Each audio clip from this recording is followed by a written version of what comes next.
Assalamualaikum warahmatullahi wabarakatuh. Alhamdulillahilladzi anzala sakinata fi qulubil mu'minin liyastatu imanan ma'a imanihim. Asyhadu an la ilaha illallah wahdahu la syarikalah wa asyhadu anna Muhammadan abduhu wa rasuluhu wa la nabiyya ba'dah. Allahumma shalli wa sallim wa barik ala sayyidina Muhammad wa ala alihi wa ashabihi wa man tabi'ahum bi ihsanin ila yaumiddin. Qalu subhanaka la ilma lana illa ma 'allamtana innaka antal alimul hakim. Shadaqallahul azim. Para hadirin, para sahabat muslim sekalian yang dirahmati Allah, pagi ini kita melanjutkan tentang fadilah atau keutamaan dari sholat rawatib, yang insya Allah hari ini adalah bagian yang keempat. Jadi untuk fadilah keutamaan sholat sunnah rawatib yang mengikuti sholat sunnah fardu ini saya bagi menjadi 5 bagian. Hari ini hari yang keempat atau bagian yang keempat, mungkin besok insya Allah bagian yang kelima. Ada yang bertanya kepada saya, Pak Rozik, kenapa beberapa video yang saya unggah itu ketika muqaddimah itu menggunakan Alhamdulillahilladzi anzala sakinah fi qulubil mu'minin liyastatu imanan ma'a imanihim al-ayah. Itu saya mengambil di surat Al-Fatih. Saya pernah membaca karangan Hadratus Syekh Hasyim Asy'ari. Muqaddimah beliau adalah menggunakan ayat ini. Saya juga berupaya memahami bahwa di ayat ini adalah harapan besar bagi seorang mukmin adalah liyastatu imanan ma'a imanihim. Iman mereka itu bertambah terus setelah mereka mendapatkan iman dari Allah Subhanahu wa ta'ala. Keyakinan mereka bisa bertambah terus, semakin yakin kepada Islam, semakin yakin kepada Allah Subhanahu wa ta'ala dengan anugerah hidayah iman dari Allah Subhanahu wa ta'ala, yaitu melalui belajar, melalui ilmu-ilmu syariat, ilmu-ilmu yang diberikan oleh Allah Subhanahu wa ta'ala melalui Al-Quran dan Al-Hadis. Semoga iman kita semakin mantap kepada Allah Subhanahu wa ta'ala. Itu alasan saya, harapan kenapa seringkali ketika muqaddimah saya menggunakan surat Al-Fatih, anzala sakinata fi qulubil mu'minin liyazdadu imanan ma'a imanihim. Di samping saya juga itba kepada Hadratus Syekh Hasyim Asy'ari dalam salah satu kitab beliau. Ila hadratun Nabi Mustafa Muhammad sallallahu alaihi wasallam wa ila jami'i azwajihi wa auladihi wa dzurriyyatil kiram wa ila jami'i ikhwani minal anbiya mursalin wa syuhada wa sholihin wa sahabati wat tabi'in wa jami'il malaikatil muqarrabin sultanil auliya Syekh Abdul Qadir Jailani radhiyallahu anhu wa jami'i abaina wa ummahatina wa ajdatina wa jaddatina wa masyayikhina wa masyayikh wa masyaykhina wa asatidina wa asatidina wa ila jami' ahlil kubur minal muslimin wal muslimat wal mu'minina wal mu'minat min masarikil ardi wa min gharibiha barya wa bahriya wa aina makanu wa nakhusu khususan ila mu'alif hadzal kitab khazinatul asrar Sayyid Al-Haqi An-Nazili, Sayyid Muhammad Al-Haqi An-Nazili. Syai'ulillahi lahumul fatihah. A'udzubillahi minasyaitonir rajim. Bismillahirrahmanirrahim. Alhamdulillahirabbil alamin arrahmanir rahim maliki yaumiddin.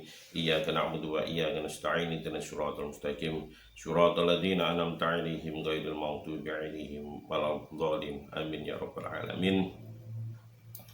Wa akhraja lan ngetokake ing hadis sapa Al-Bukhari, Imam Bukhari, an Ibnu Umar radhiyallahu anhuma, saking Ibnu Umar radhiyallahu an qala Rasulullah sallallahu alaihi wasallam ij'alu ndadekno sira kabeh fi buyutikum en dalam omah sira kabeh min sholatikum saking salat sira kabeh wala tattakhidhu lan aja ndadekno sira kabeh ha ing buyutikum ing omah sira kabeh kuburon ing dadi kubur.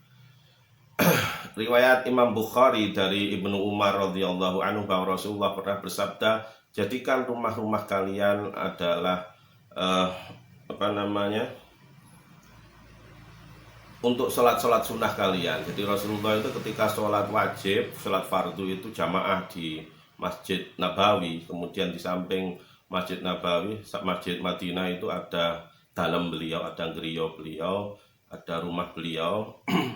Ketika beliau melaksanakan rotib, sholat sunnah rawatib, sholat qobliyah, sholat sunnah ba'diyah, itu beliau di rumah beliau. Maka itu ij'alu buyutakum min sholatikum. Ya, jadi jadikan rumah-rumah kalian dengan banyak sholat-sholat sunnah kalian itu. Bagaimana dengan sholat fardu yang dilakukan di rumah? Boleh, tetapi Rasulullah memang kalau bisa sholat fardu dilaksanakan berjamaah di masjid terdekat. Wa kharaja lan ngertake hadis sapa Tabrani, Imam Tabrani an Abdurrahman ibnu Sabit an abihi saking bapake Abdurrahman an Nabi sallallahu alaihi wasallam qala dawuh sapa Kanjeng Nabi nawwiru buyutakum nawwiru terangono buyutakum ing pira-pira omah sira kabeh bidzikrillah kelawan zikir Allah wa tilawatil Qur'an lan maca Al-Qur'an walan tattakhidhu lan aja ndadekno sira kabeh ha ing buyutakum kuburon ing dadi kubur kama intakhadha al yahudu wan nasara. Menurut hadis riwayat Tabrani bahwa Rasulullah bersabda, terangi rumah kalian dengan banyak zikir kepada Allah. Jadi kita zikir di rumah, banyak zikir kepada Allah Subhanahu wa taala dengan misalnya membaca Rotibul Haddad, membaca Rotibul Antos, membaca Istighosah para ulama Indonesia, ataupun wirid-wirid yang lain misalnya wirid Kanjul Ares, ataupun nawwiru qulubakum bi qiraatil Qur'an wa tilawatil Qur'an, dan membaca Al-Qur'an. Membaca Al-Qur'an banyak kita lakukan di rumah sehingga rumah kita akan terang, akan bersinar menurut Allah Subhanahu wa taala. Wa sholatikum, dan salat-salat sunnah kita semuanya.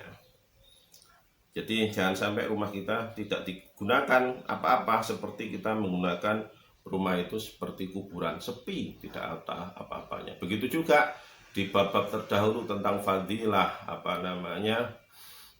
surat Al-Ikhlas, bahwa ketika masuk kita diharapkan membaca Assalamualaikum warahmatullahi wabarakatuh, kemudian kalau bisa membaca satu surat, yaitu surat Al-Ikhlas, qul huwallahu ahad Allahu samad lam yalid walam yulad walam yakul lahu kufuwan ahad. Ketika masuk itu kalau ada orangnya kita menggunakan salam Assalamualaikum warahmatullahi wabarakatuh. Kalau ketika kita awal masuk rumah tidak ada orang di dalamnya, yang kita tinggal habis bekerja atau kemana, kita masuknya adalah Assalamu alaina wa ala ibadillahis sholihin. Itu yang diajarkan oleh Rasulullah SAW. Begitu juga ketika kita memasuki suatu daerah yang asing bagi kita, maka kita boleh diperbolehkan, dan itu ajaran Rasulullah, kita salam Assalamu alaina wa ala ibadillahi sholihin. Keselamatan buat kita semua dan bagi hamba-hamba Allah yang soleh.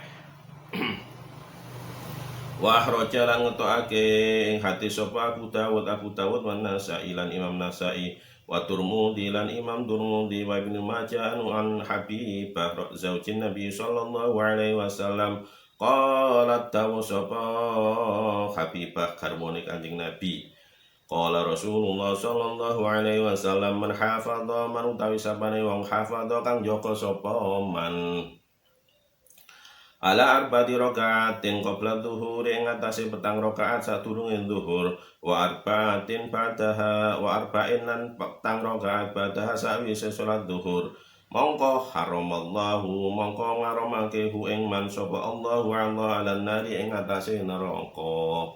Ini dari Ummu Habibah dijelaskan bahwa Rasulullah pernah bersabda, barang siapa yang menjaga 4 rakaat sholat sunnah qobliyah sebelum zuhur 4 rakaat, jadi 2 rakaat salam, dan 4 rakaat setelah zuhur 2 rakaat salam, itu haramallahu alan nar, maka Allah insya Allah akan mengharamkan dia masuk neraka. Hafadho di sini bukan hanya sekali, berarti berulang-ulang kali sampai dia menghadap Allah Subhanahu wa taala. Hafadho adalah menjaga, istiqomah dengan amalan yang dia lakukan.